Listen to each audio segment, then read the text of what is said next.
Start. Sir, what I am trying to make out is that we do need a total manpower planning in the country. Stop. I hope it will be possible for the government to take it up. Stop. But unless there is a satisfactory manpower planning, we should not start saying things like this. Stop.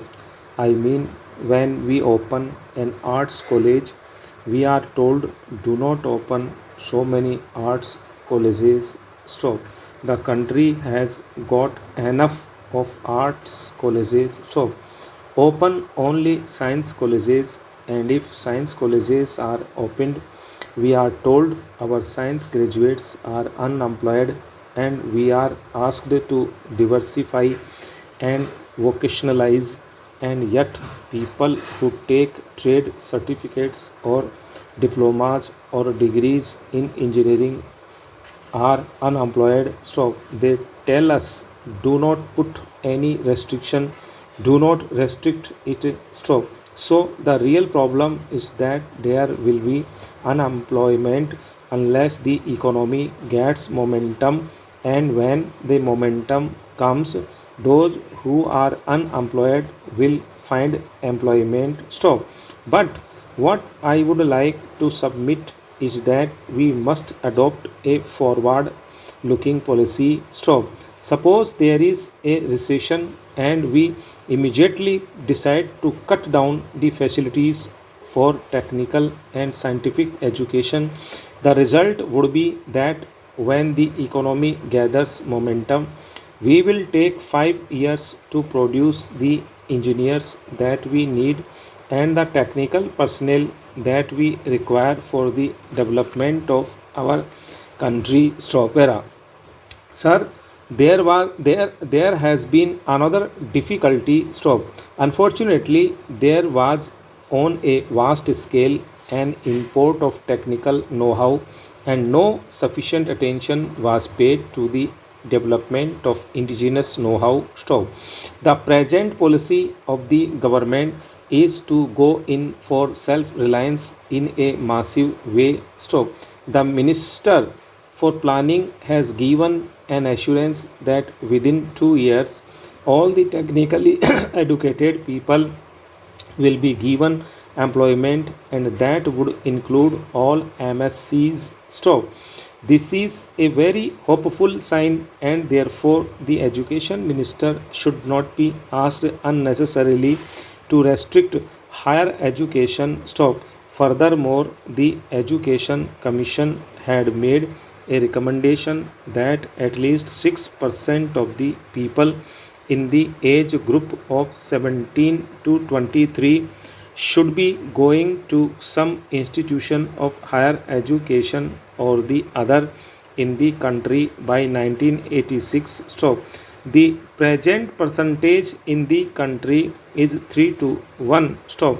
Therefore, there is scope for increasing the overall percentage of persons going in for higher education. So, this figure is very much less than the figure of any of the advanced countries, and one of the honorable members said that even in the advanced countries so many people are not going in for higher education. Stop. What is wrong is that we have not yet been able to implement that part of the recommendation of the Education Commission which said that the proportion of postgraduate to undergraduate must rise, and that the proportion of persons going in for technical education must be more than the proportion of persons going in for it at the present moment. Stop. Therefore, I would suggest that suitable action should be taken immediately. Stop. Para.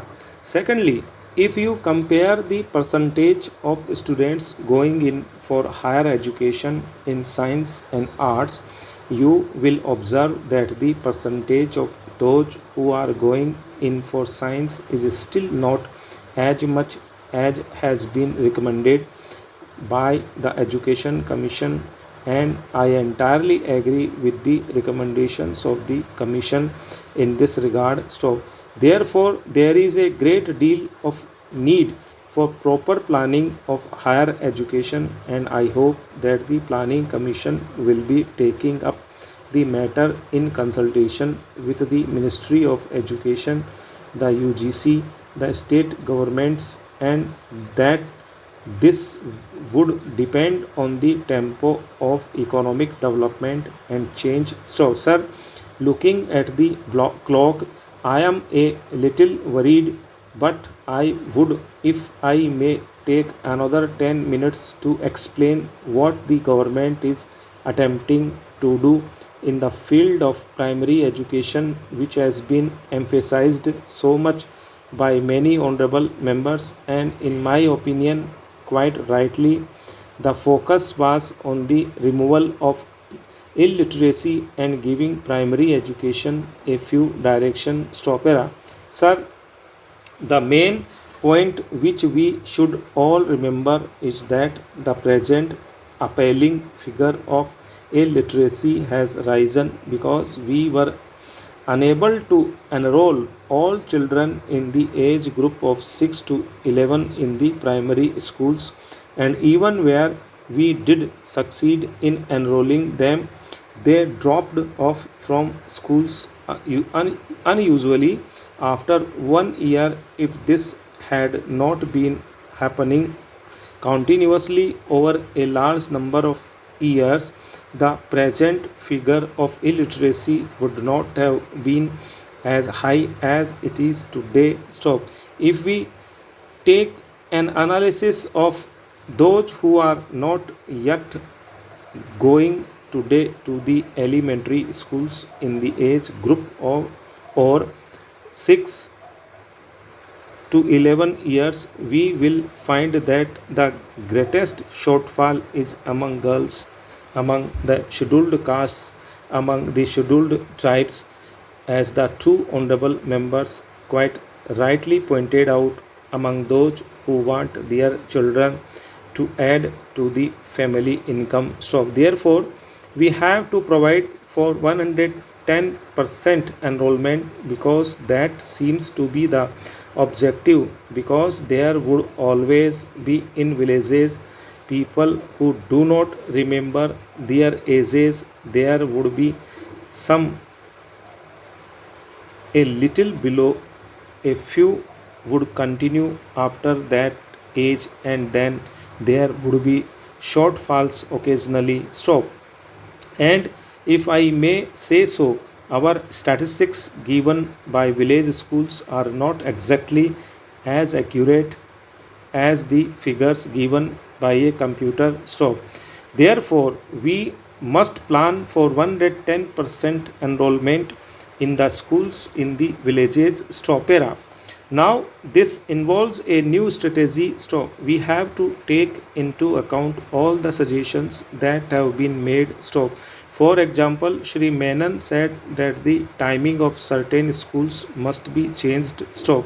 We should also think in terms of providing part time education where it is impossible to provide whole time education. Stop. A flexible approach is needed. Stop. Then we must utilize the resources locally available in a village. Stop. For example, there are many retired persons who are interested to teach. Stop.